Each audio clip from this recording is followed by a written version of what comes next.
The lights at Valencia didn't glitter. They flickered like warning signals. The air wasn't celebratory. It carried the kind of silence that hangs over a battlefield after the lead soldier falls. Ducati's fortress looked untouched from distance, but everyone close enough could see the cracks spidering through the walls. Marc Marquez, the general who rebuilt their empire in a single season, was gone. Mandalika had stolen him. The collarbone fracture ripped the GPS out of Ducati's year, and suddenly the team that won everything was wandering blind. At the center of this wandering stood Pecco Bagnaia. He wasn't fighting for the title. That dream was burnt long before Japan. He wasn't fighting for pride. He was fighting to breathe. 6 DNFs in the last 7 races. A single Motegi victory standing in the ruins like a misplaced artifact. A man riding a motorcycle that rejected him like oil resists water. The GP25 didn't bend for Pecco's rhythm. It demanded violence when he lived off precision. It demanded chaos when he lived off control. Every weekend became a negotiation between rider and machine, and the machine kept winning. Valencia should have been the chance to close the wound, but instead, it became the latest cut. His crash wasn't shocking. It was expected in the most painful way, like watching a candle die after it has been flickering for hours. The paddock didn't gasp this time. They just nodded. That was the real tragedy. And then the stat dropped. Factory Ducati scored only 2 points on Sunday across the final 4 races after Marquez's injury. Both points came from Nicolo Bollega, a rookie, a replacement, a man who had never ridden a MotoGP machine before Jerez testing. That wasn't a stat. It was an obituary. Bollega, brought in as a placeholder, became the only functioning piece in a team built to dominate. He finished 15th twice, 2 points. Those 2 points exposed everything the team didn't want to admit. They were lost without Marquez, and lost with Bagnaia, lost with development, lost with direction, lost with belief. Fans called it outrageous, sickening, absolutely brutal. Not because they hated Pecco, but because they couldn't understand how a 2-time champion fell this far in this little time. So the question rises like smoke from the wreckage. Was this the year Pecco's career turned, or the year that warned something even worse is coming? Comment what your first reaction was. Everything that happened at Valencia didn't start there. It started in February. It started when the paddock whispered that the GP25 wasn't behaving. It started when Pecco became Ducati's internal critic, the whistleblower, telling engineers again and again, "This bike doesn't speak my language." He wasn't wrong. He was early. Mugello changed everything. One sentence from Marc Marquez, "Pramac not an option," flipped Ducati's universe. In 24 hours, they dropped Martin, their reigning champion-elect, and signed Marquez for 2025-26. The message was simple. The new Ducati era would be built around one man, and it wasn't Pecco Bagnaia. Whether Ducati intended it or not, that decision told Pecco he was no longer the axis of the factory. It is impossible to quantify how much that shifted the psychology of his season, but it is also impossible to ignore. From Thailand onwards, Pecco looked like a man wrestling his own reflection. The GP25 behaved like a stranger. It wouldn't corner the way he learned. It wouldn't hold the line he trusted. It would load the front in unpredictable ways. It pushed him wide when he wanted stability. It punished him the moment he squeezed throttle mid-corner. And every time he pushed to stay with Marc, the bike snapped. The crashes kept multiplying. Meanwhile, Marquez made the GP25 look like it was written for him. Because in many ways, it was. Marquez's riding style, point and shoot, hyper-aggressive, angle maximizing, extracted power from the GP25 that Pecco couldn't even feel.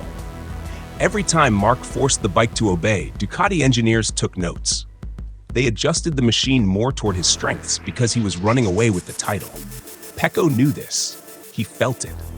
The fact he still tried to ride the same machine, Marc electrified, only deepened the divide. Then Mandalika happened. Marc down, collarbone broken, season over.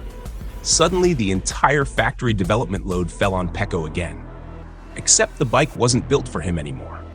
He had to take Marquez's settings, Marquez's geometry, Marquez's data references, and somehow force it into a riding style that was fundamentally different. It was a paradox. It was a trap.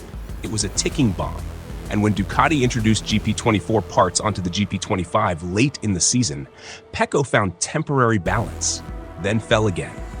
Japan was the only night the storm stopped. He won, he believed. Then the losses resumed, like the universe reminding him that Motegi was an exception, not a solution. And every crash built one heavier question. Was this misfortune, or was this a system pushing him out of its future? Now that the GP26 will support 4 factory-spec riders, Marc Marquez, Pecco Bagnaia, Alex Marquez, Fabio Di Giannantonio, the internal pressure multiplies. If the GP26 becomes a GP25 evolution instead of a reset, then Pecco faces the unthinkable, a 4th season fighting a machine that doesn't align with his DNA. So here is the hook the paddock keeps whispering. Did Pecco lose confidence, or did Ducati lose the courage to build a bike around him? Comment your take. Bulega outscoring Pecco across Final 4 races when a replacement rider with no MotoGP experience becomes the only source of points for the factory team. That's no longer coincidence. That's structural collapse. The damning part? Pecco was not riding badly.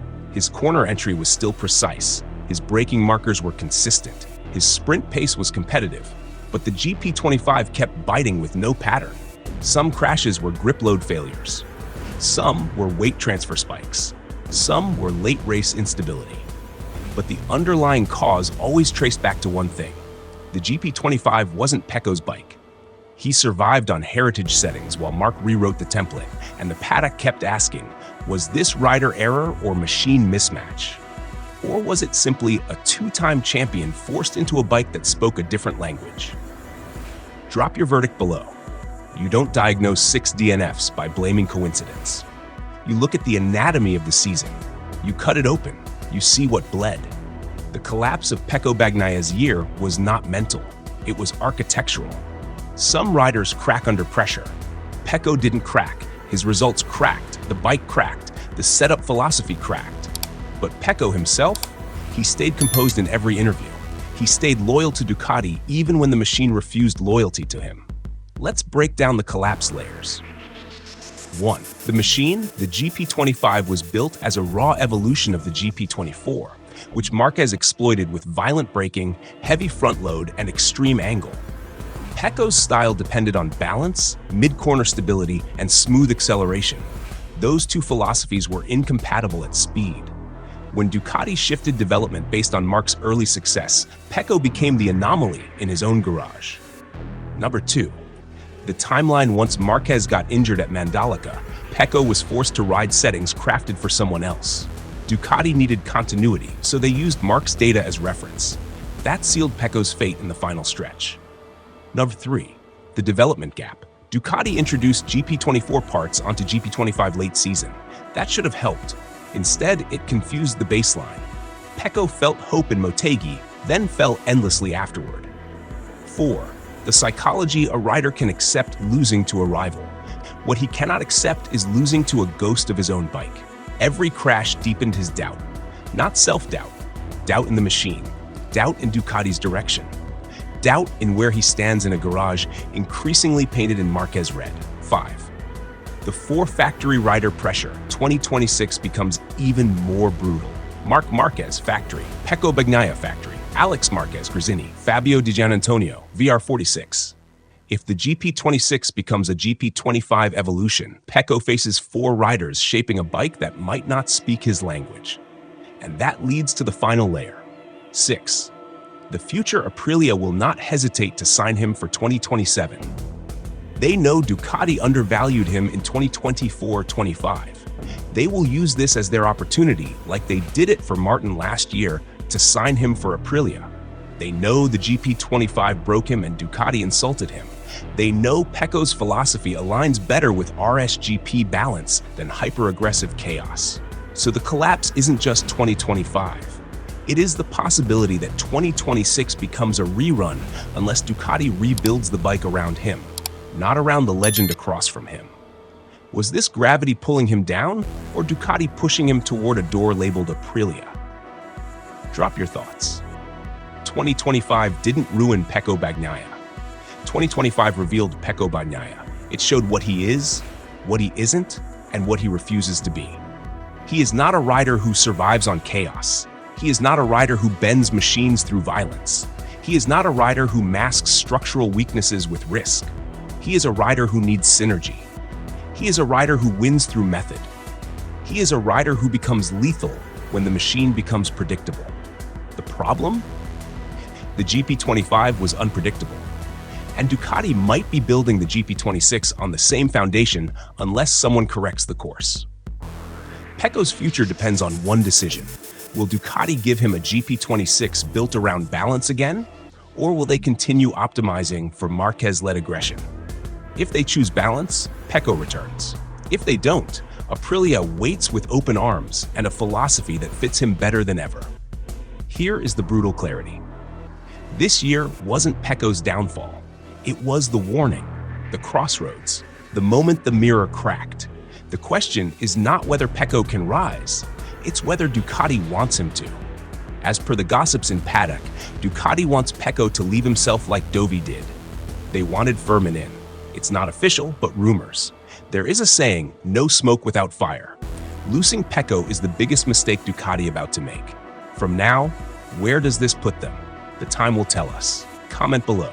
Subscribe for more savage breakdowns.